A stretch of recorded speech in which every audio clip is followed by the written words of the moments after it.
살다 보면 누구나 한 번쯤은 개인적인 문제나 가족 문제, 환경이나 업무와 관련된 문제에 부딪히게 마련이다. 하지만 내적 기반을 단단히 다져놓았다면 스스로 이렇게 다독일 수 있을 것이다. 지금은 조금 울퉁불퉁하지만 마음만 잘 다잡으면 이 여정을 계속할 수 있어. 언젠가는 이 거친 길도 평탄해질 거야. 도서 마음챙김의 뇌과학의 일부다.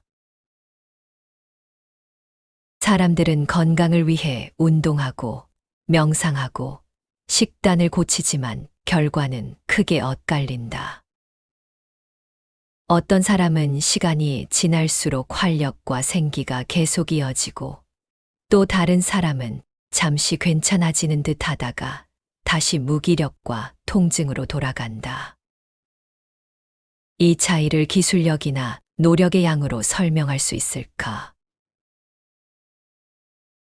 마음챙김의 뇌과학이 제시하는 답은 의외로 단순하다.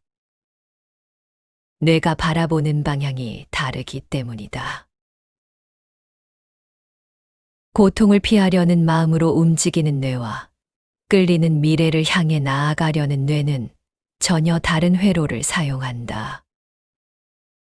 전자는 불안을 키우고 후자는 안정과 지속성을 만든다.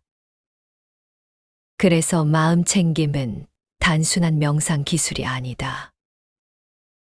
지금의 고통을 잠재우기 위한 진통제가 아니라 뇌가 어떤 대상을 향해 주의를 고정할 것인지 선택하는 능력이다.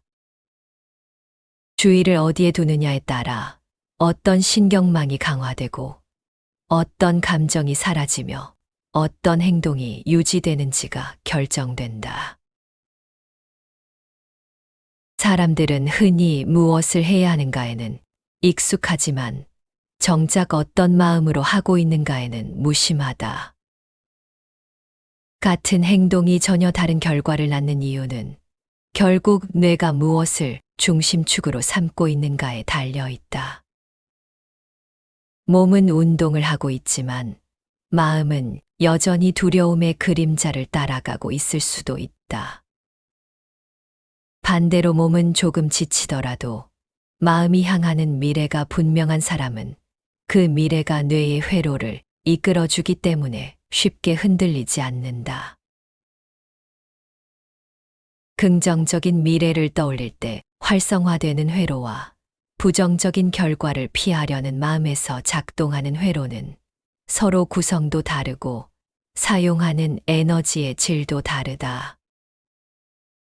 그 회로의 선택이 곧 우리의 감정, 집중력, 회복력, 행동 지속성을 결정한다. 그래서 마음챙김은 단순히 지금 여기에 머무르는 고요한 상태가 아니다. 지금 이 순간을 토대로 내가 어디로 가고 싶은지를 분별하는 눈이다. 그 눈이 열리면 뇌는 더 이상 두려움이나 회피의 회로를 중심에 두지 않고 미래를 향한 회로를 새롭게 구축하기 시작한다. 뇌는 우리가 붙잡은 생각과 감정, 그리고 바라보는 목표에 따라 전혀 다른 신경망을 만들어낸다. 따라서 어떤 미래를 향해 나아가고 싶은가를 분명히 하는 일은 그저 심리적인 위안을 넘어 실제로 뇌의 작동 방식을 바꾸는 핵심적 과정이 된다. 이번에 낭독할 도서는 마음챙김의 뇌과학이다. 마음챙김의 뇌과학은 바쁜 일상 속에서 마음을 챙길 여유조차 잃어버린 현대인을 위한 마음챙김 책이다. 30년간 마음챙김을 연구해온 뇌과학자 스탠 로드스키는 이 책에서 마음과 몸을 회복할 마음챙김의 과학적 원리와 구체적 실천법을 최신 뇌과학에 기반해 알기 쉽게 풀어낸다. 이 책에 담긴 마음챙김 방법들은 요가처럼 숙련된 기술이 필요하거나 명상처럼 따로 시간을 비워야 하는 것이 아니다. 걷기, 운전, 머리 빗기 같은 일상 속 사소한 행동에 마음 챙김의 원리를 적용하는 방법을 안내한다. 마음 챙김의 필요성을 알고 실천하는 사람은 많지만 정작 그 원리와 효과를 정확하게 이해하고 있는 경우는 드물다.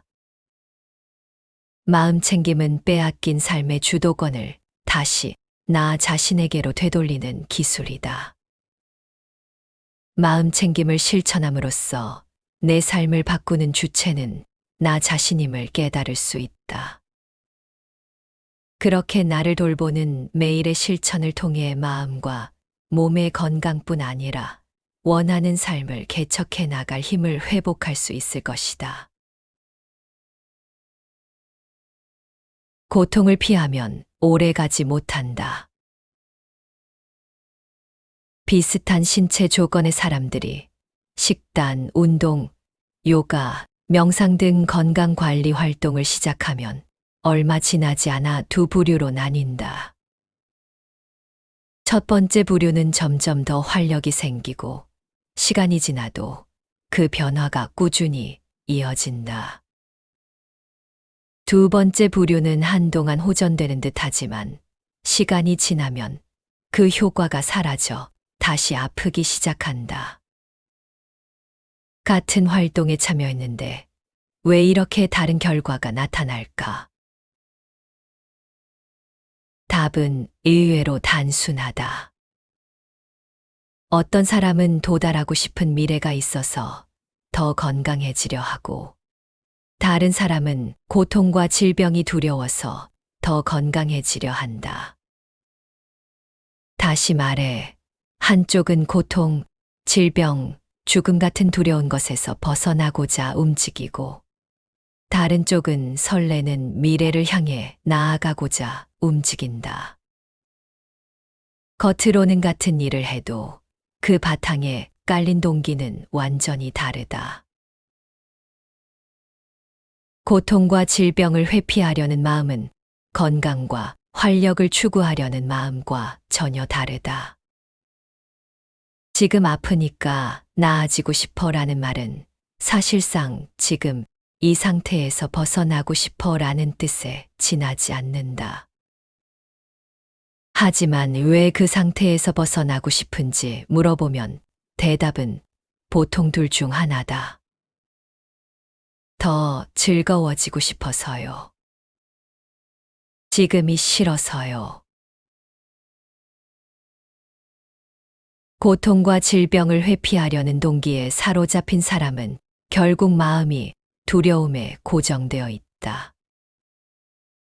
이런 두려움이 주된 관심사라면 건강과 행복은 당신의 정신과 감정 속에 뿌리내리기 어렵다.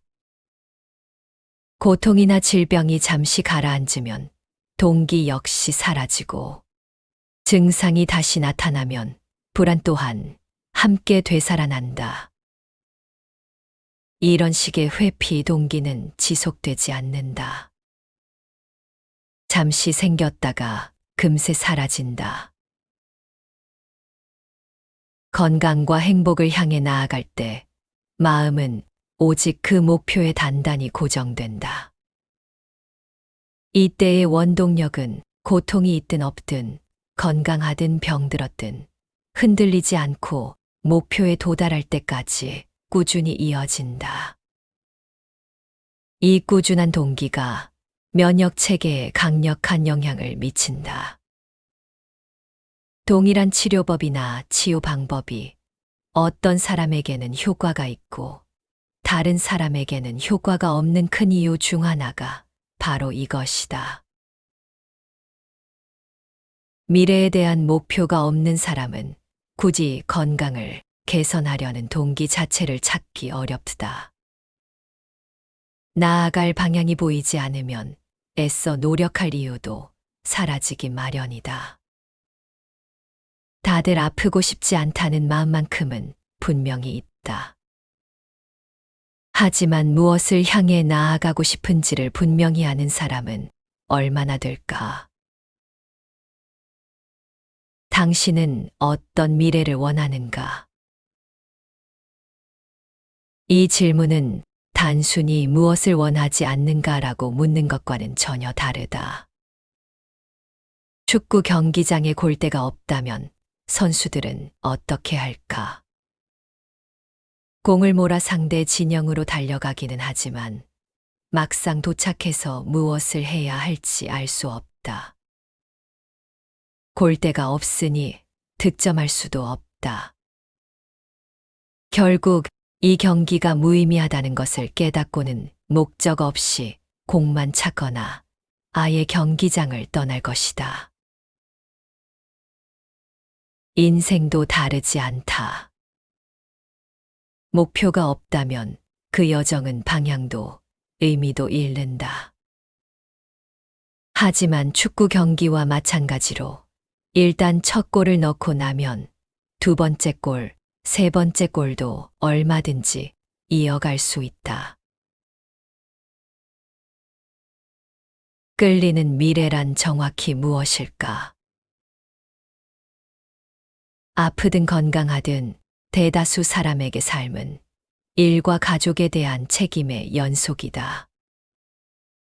그 안에서 성취감을 느낄 수도 있고, 그렇지 못할 수도 있다. 많은 이에게 인생에서 가장 큰 만족감은 자녀 양육, 사랑하는 사람과의 친밀감, 가까운 친구들과의 유대감 등 관계에서 비롯된다. 그래서 우리의 행복은 극히 제한된 몇몇 사람과 깊이 얽혀 있는 경우가 많다. 일과 공부 역시 많은 이에게 기쁨과 보람을 안겨주는 또 다른 영역이다. 그렇다면 그 밖에는 또 무엇이 있을까? 인생에는 분명 그보다 더 깊은 무언가가 있어야 하지 않을까? 하지만 사람들은 대부분 그 무언가를 찾으려 하지 않고 그저 무난한 삶에 안주해버린다. 그런 상황에서 치명적인 질병이 찾아오면 어떻게 될까? 다 포기함으로써 고통스럽고 단조로운 일상에서 벗어나고 싶은 유혹에 맞설 만한 강렬한 열망이 과연 남아있을까? 보육원 아이들을 대상으로 한 여러 연구에 따르면 자극과 흥미가 부족하면 정신 기능과 건강 상태가 전반적으로 악화된다. 이런 결과는 요양원에서도 마찬가지로 나타난다. 인간은 본래 성장하고 살아가기 위해 도전과 자극이 필요하다. 지루함은 생명을 위협하는 질병만큼이나 위험할 수 있다. 생존을 위해 기본적으로 음식과 물이 필요한 만큼 도전과 자극도 필요하다. 당신만의 끌리는 미래를 그려나가는데 도움이 될 실천법 6가지를 소개하겠다. 첫째, 일상 속 작은 즐거움을 늘려라. 하루하루를 살아가면서 느끼는 소소한 기쁨을 음미하라. 가장 좋아하는 음식은 무엇인가? 오늘 몇 번이나 웃었는가? 둘째, 지금 여기서 아름다움을 찾아라.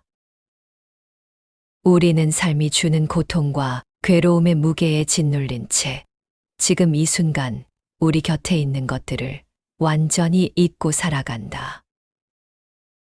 어디든 좋다. 당신이 있는 곳에서 잠시 앉을 곳을 찾아라. 그곳에 가만히 앉아서 주변을 천천히 둘러보라. 셋째, 놓아주고 새로운 것을 받아들여라.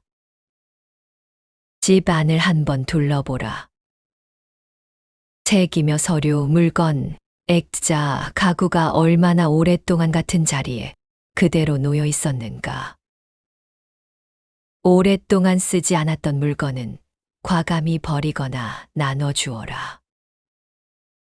그런 다음 집 안에 새로운 물건을 들여놓아라.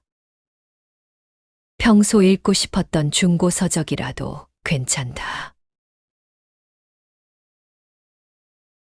넷째, 삶을 정리하라. 재정 상태를 정리하고 세금을 제때 납부하라. 유언장이 있다면 최신 상태인지 점검하고 없다면 지금이라도 작성하라. 오랫동안 하고 싶었지만 계속 미뤄왔던 일, 생각만 해도 마음이 설레는 일을 해보라. 죽음을 정리하고 난 다음에는 결국 살아가는 것 말고 또 달리 할 일이 무엇이 남겠는가. 다섯째, 원하는 것과 원하지 않는 것을 구분하라. 사람들은 대부분 자신이 원하지 않는 것에 대해서는 꽤 분명하게 알고 있다. 하지만 진짜로 원하는 것에 대해서는 그렇게 확신이 없다. 벗어나고 싶은 것들은 뚜렷이 알지만 진심으로 다가가고 싶은 방향에 대해서는 흐릿하기만 하다. 진짜 원하는 삶을 향해 나아가려면 먼저 당신이 바라는 미래를 아주 명확히 그려야 한다. 자신이 어디로 가고 있는지도 모른다면 어떤 길을 가든 결국 원치 않는 곳에 도착할 것이다. 여섯째, 의심과 두려움에 정면으로 맞서라. 어떤 일을 정말로 하고 싶다고 느끼는 순간 흔히 두려움도 함께 고개를 든다. 다른 사람의 기준에 맞춰 행복해져야 한다는 생각은 이제 내려놓아라. 누군가가 당신을 아무리 사랑한다고 해도 당신의 고통을 대신 겪어줄 수는 없다. 그 누구도 당신의 몸속에 들어와서 그 감정을 온전히 느낄 수는 없는 법이다. 그러니 당신 삶의 유일한 결정권자는 바로 당신 자신이다. 그런데 무엇을 하든 꼭 기억해야 할 사항이 몇 가지 있다. 첫걸음을 뗐다고 해서 곧바로 큰 보상이 따를 것이라 기대하지 마라. 인생은 수많은 작은 걸음과 어쩌다 찾아오는 큰 도약의 연속이다. 그중 가장 중요한 것은 바로 첫 번째 작은 걸음이다. 그리고 하나 더 아주 단순하면서도 강력한 원칙이 있다. 당신의 생각이 흐르는 곳에 에너지도 따라 흐른다. 원하는 것을 생각하는데 그치지 말고 행동도 그 방향으로 움직여라. 잃을 것이 무엇이 있는가? 그냥 즐겁게 해보라. 세상은 당신이 줄 선물을 기다리고 있다. 그러니 아낌없이 나눠주어라. 우리의 몸과 마음은 고립된 존재가 아니라 뇌라는 중심부를 통해 끊임없이 재구성되는 흐름이다. 고통을 피하려는 마음은 언뜻 행동을 일으키는 것처럼 보이지만 그 힘은 오래 버티지 못한다. 고통이 사라지면 동기도 함께 사라지고 문제가 다시 생기면 불안도 그대로 되살아난다.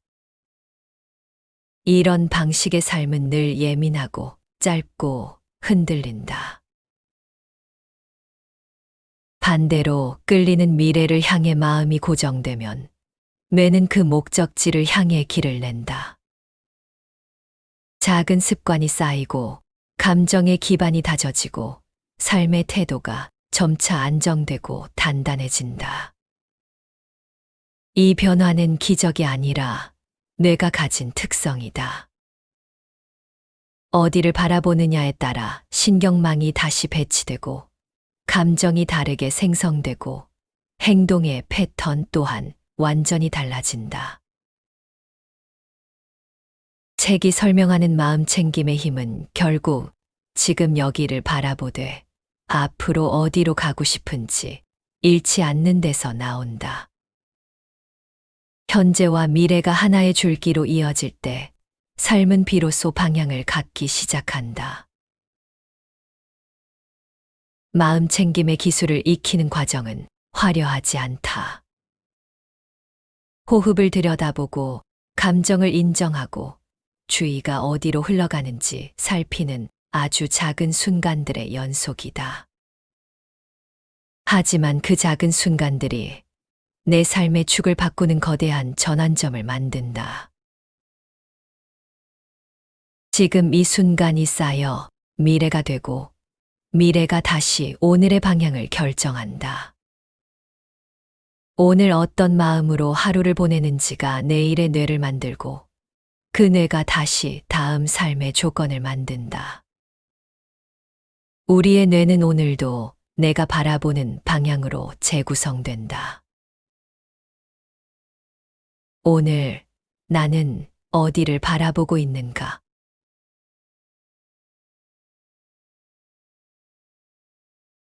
살다 보면 누구나 한 번쯤은 개인적인 문제나 가족 문제, 환경이나 업무와 관련된 문제에 부딪히게 마련이다.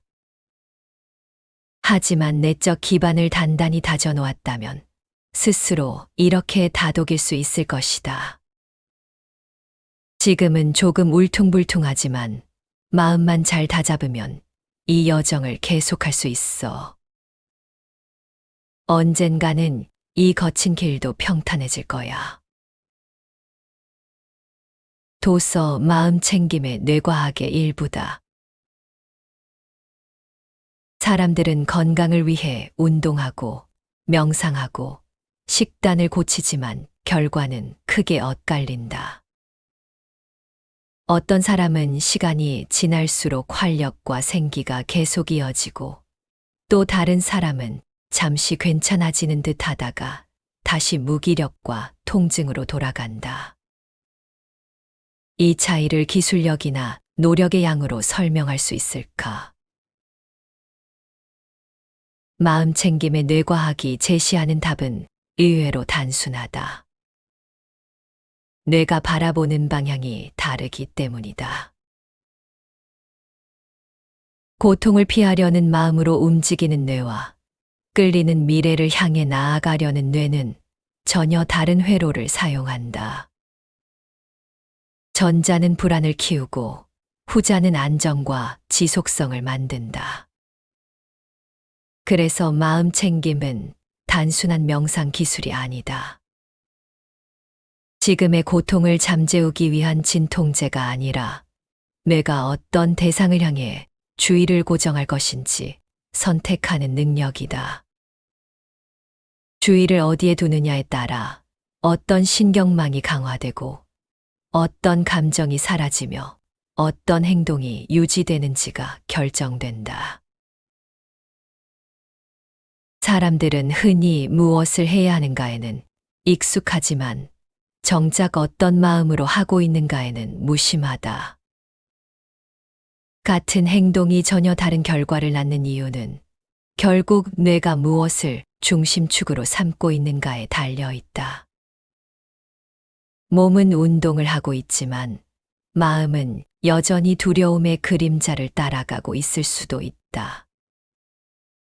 반대로 몸은 조금 지치더라도 마음이 향하는 미래가 분명한 사람은 그 미래가 뇌의 회로를 이끌어주기 때문에 쉽게 흔들리지 않는다.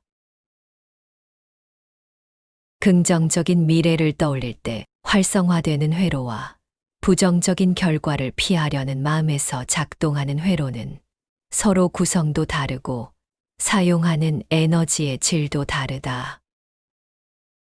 그 회로의 선택이 곧 우리의 감정, 집중력, 회복력, 행동 지속성을 결정한다. 그래서 마음 챙김은 단순히 지금 여기에 머무르는 고요한 상태가 아니다. 지금 이 순간을 토대로 내가 어디로 가고 싶은지를 분별하는 눈이다. 그 눈이 열리면 뇌는 더 이상 두려움이나 회피의 회로를 중심에 두지 않고 미래를 향한 회로를 새롭게 구축하기 시작한다. 뇌는 우리가 붙잡은 생각과 감정, 그리고 바라보는 목표에 따라 전혀 다른 신경망을 만들어낸다. 따라서 어떤 미래를 향해 나아가고 싶은가를 분명히 하는 일은 그저 심리적인 위안을 넘어 실제로 뇌의 작동 방식을 바꾸는 핵심적 과정이 된다. 이번에 낭독할 도서는 마음챙김의 뇌과학이다.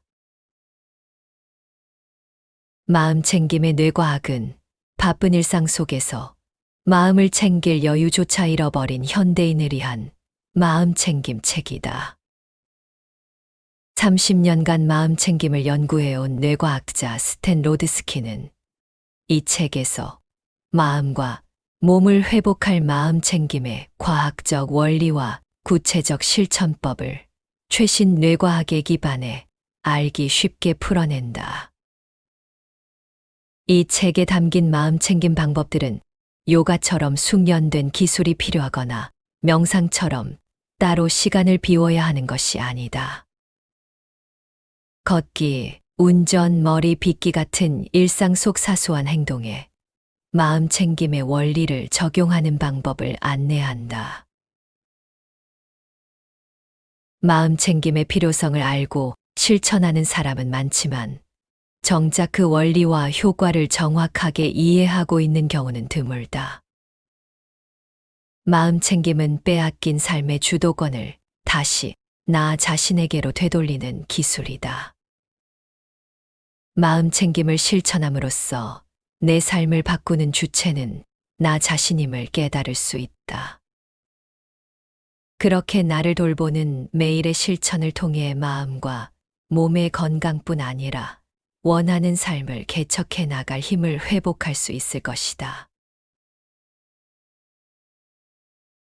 고통을 피하면 오래 가지 못한다. 비슷한 신체 조건의 사람들이 식단, 운동, 요가, 명상 등 건강관리 활동을 시작하면 얼마 지나지 않아 두 부류로 나뉜다. 첫 번째 부류는 점점 더 활력이 생기고 시간이 지나도 그 변화가 꾸준히 이어진다. 두 번째 부류는 한동안 호전되는 듯 하지만 시간이 지나면 그 효과가 사라져 다시 아프기 시작한다. 같은 활동에 참여했는데 왜 이렇게 다른 결과가 나타날까? 답은 의외로 단순하다. 어떤 사람은 도달하고 싶은 미래가 있어서 더 건강해지려 하고, 다른 사람은 고통과 질병이 두려워서 더 건강해지려 한다. 다시 말해, 한쪽은 고통, 질병, 죽음 같은 두려운 것에서 벗어나고자 움직이고, 다른 쪽은 설레는 미래를 향해 나아가고자 움직인다. 겉으로는 같은 일을 해도 그 바탕에 깔린 동기는 완전히 다르다. 고통과 질병을 회피하려는 마음은 건강과 활력을 추구하려는 마음과 전혀 다르다. 지금 아프니까 나아지고 싶어라는 말은 사실상 지금 이 상태에서 벗어나고 싶어라는 뜻에 지나지 않는다.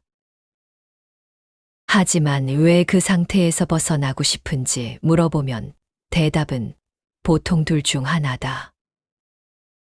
더 즐거워지고 싶어서요. 지금이 싫어서요. 고통과 질병을 회피하려는 동기에 사로잡힌 사람은 결국 마음이 두려움에 고정되어 있다. 이런 두려움이 주된 관심사라면 건강과 행복은 당신의 정신과 감정 속에 뿌리 내리기 어렵다. 고통이나 질병이 잠시 가라앉으면 동기 역시 사라지고, 증상이 다시 나타나면 불안 또한 함께 되살아난다. 이런 식의 회피 동기는 지속되지 않는다. 잠시 생겼다가 금세 사라진다. 건강과 행복을 향해 나아갈 때 마음은 오직 그 목표에 단단히 고정된다. 이때의 원동력은 고통이 있든 없든 건강하든 병들었든 흔들리지 않고 목표에 도달할 때까지 꾸준히 이어진다. 이 꾸준한 동기가 면역 체계에 강력한 영향을 미친다. 동일한 치료법이나 치유 방법이 어떤 사람에게는 효과가 있고 다른 사람에게는 효과가 없는 큰 이유 중 하나가 바로 이것이다. 미래에 대한 목표가 없는 사람은 굳이 건강을 개선하려는 동기 자체를 찾기 어렵다. 나아갈 방향이 보이지 않으면 애써 노력할 이유도 사라지기 마련이다. 다들 아프고 싶지 않다는 마음만큼은 분명히 있다. 하지만 무엇을 향해 나아가고 싶은지를 분명히 아는 사람은 얼마나 될까? 당신은 어떤 미래를 원하는가? 이 질문은 단순히 무엇을 원하지 않는가라고 묻는 것과는 전혀 다르다. 축구 경기장에 골대가 없다면 선수들은 어떻게 할까? 공을 몰아 상대 진영으로 달려가기는 하지만 막상 도착해서 무엇을 해야 할지 알 수 없다. 골대가 없으니 득점할 수도 없다. 결국 이 경기가 무의미하다는 것을 깨닫고는 목적 없이 공만 찾거나 아예 경기장을 떠날 것이다. 인생도 다르지 않다. 목표가 없다면 그 여정은 방향도 의미도 잃는다. 하지만 축구 경기와 마찬가지로 일단 첫 골을 넣고 나면 두 번째 골, 세 번째 골도 얼마든지 이어갈 수 있다. 끌리는 미래란 정확히 무엇일까? 아프든 건강하든 대다수 사람에게 삶은 일과 가족에 대한 책임의 연속이다. 그 안에서 성취감을 느낄 수도 있고, 그렇지 못할 수도 있다. 많은 이에게 인생에서 가장 큰 만족감은 자녀 양육, 사랑하는 사람과의 친밀감, 가까운 친구들과의 유대감 등 관계에서 비롯된다. 그래서 우리의 행복은 극히 제한된 몇몇 사람과 깊이 얽혀 있는 경우가 많다. 일과 공부 역시 많은 이에게 기쁨과 보람을 안겨주는 또 다른 영역이다. 그렇다면 그 밖에는 또 무엇이 있을까? 인생에는 분명 그보다 더 깊은 무언가가 있어야 하지 않을까? 하지만 사람들은 대부분 그 무언가를 찾으려 하지 않고 그저 무난한 삶에 안주해버린다. 그런 상황에서 치명적인 질병이 찾아오면 어떻게 될까? 다 포기함으로써 고통스럽고 단조로운 일상에서 벗어나고 싶은 유혹에 맞설 만한 강렬한 열망이 과연 남아있을까? 보육원 아이들을 대상으로 한 여러 연구에 따르면 자극과 흥미가 부족하면 정신 기능과 건강 상태가 전반적으로 악화된다. 이런 결과는 요양원에서도 마찬가지로 나타난다. 인간은 본래 성장하고 살아가기 위해 도전과 자극이 필요하다. 지루함은 생명을 위협하는 질병만큼이나 위험할 수 있다. 생존을 위해 기본적으로 음식과 물이 필요한 만큼 도전과 자극도 필요하다. 당신만의 끌리는 미래를 그려나가는데 도움이 될 실천법 6가지를 소개하겠다. 첫째, 일상 속 작은 즐거움을 늘려라. 하루하루를 살아가면서 느끼는 소소한 기쁨을 음미하라. 가장 좋아하는 음식은 무엇인가? 오늘 몇 번이나 웃었는가?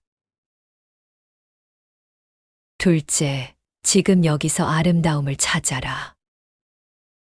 우리는 삶이 주는 고통과 괴로움의 무게에 짓눌린 채 지금 이 순간 우리 곁에 있는 것들을 완전히 잊고 살아간다. 어디든 좋다. 당신이 있는 곳에서 잠시 앉을 곳을 찾아라. 그곳에 가만히 앉아서 주변을 천천히 둘러보라. 셋째, 놓아주고 새로운 것을 받아들여라. 집 안을 한번 둘러보라. 책이며 서류, 물건, 액자, 가구가 얼마나 오랫동안 같은 자리에 그대로 놓여 있었는가. 오랫동안 쓰지 않았던 물건은 과감히 버리거나 나눠주어라. 그런 다음 집 안에 새로운 물건을 들여놓아라. 평소 읽고 싶었던 중고 서적이라도 괜찮다. 넷째, 삶을 정리하라. 재정 상태를 정리하고 세금을 제때 납부하라. 유언장이 있다면 최신 상태인지 점검하고 없다면 지금이라도 작성하라. 오랫동안 하고 싶었지만 계속 미뤄왔던 일, 생각만 해도 마음이 설레는 일을 해보라.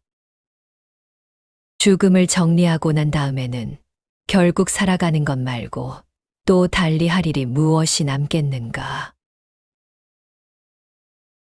다섯째, 원하는 것과 원하지 않는 것을 구분하라.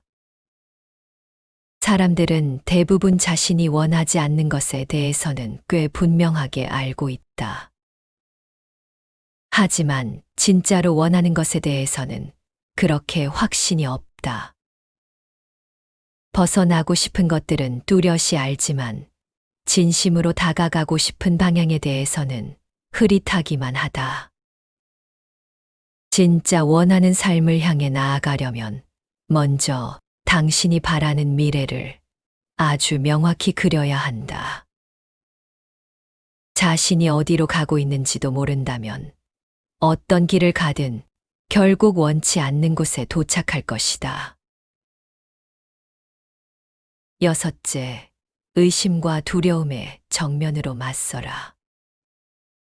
어떤 일을 정말로 하고 싶다고 느끼는 순간 흔히 두려움도 함께 고개를 든다. 다른 사람의 기준에 맞춰 행복해져야 한다는 생각은 이제 내려놓아라. 누군가가 당신을 아무리 사랑한다고 해도 당신의 고통을 대신 겪어줄 수는 없다. 그 누구도 당신의 몸속에 들어와서 그 감정을 온전히 느낄 수는 없는 법이다. 그러니 당신 삶의 유일한 결정권자는 바로 당신 자신이다. 그런데 무엇을 하든 꼭 기억해야 할 사항이 몇 가지 있다. 첫 걸음을 뗐다고 해서 곧바로 큰 보상이 따를 것이라 기대하지 마라. 인생은 수많은 작은 걸음과 어쩌다 찾아오는 큰 도약의 연속이다. 그중 가장 중요한 것은 바로 첫 번째 작은 걸음이다. 그리고 하나 더 아주 단순하면서도 강력한 원칙이 있다. 당신의 생각이 흐르는 곳에 에너지도 따라 흐른다. 원하는 것을 생각하는데 그치지 말고 행동도 그 방향으로 움직여라. 잃을 것이 무엇이 있는가? 그냥 즐겁게 해보라.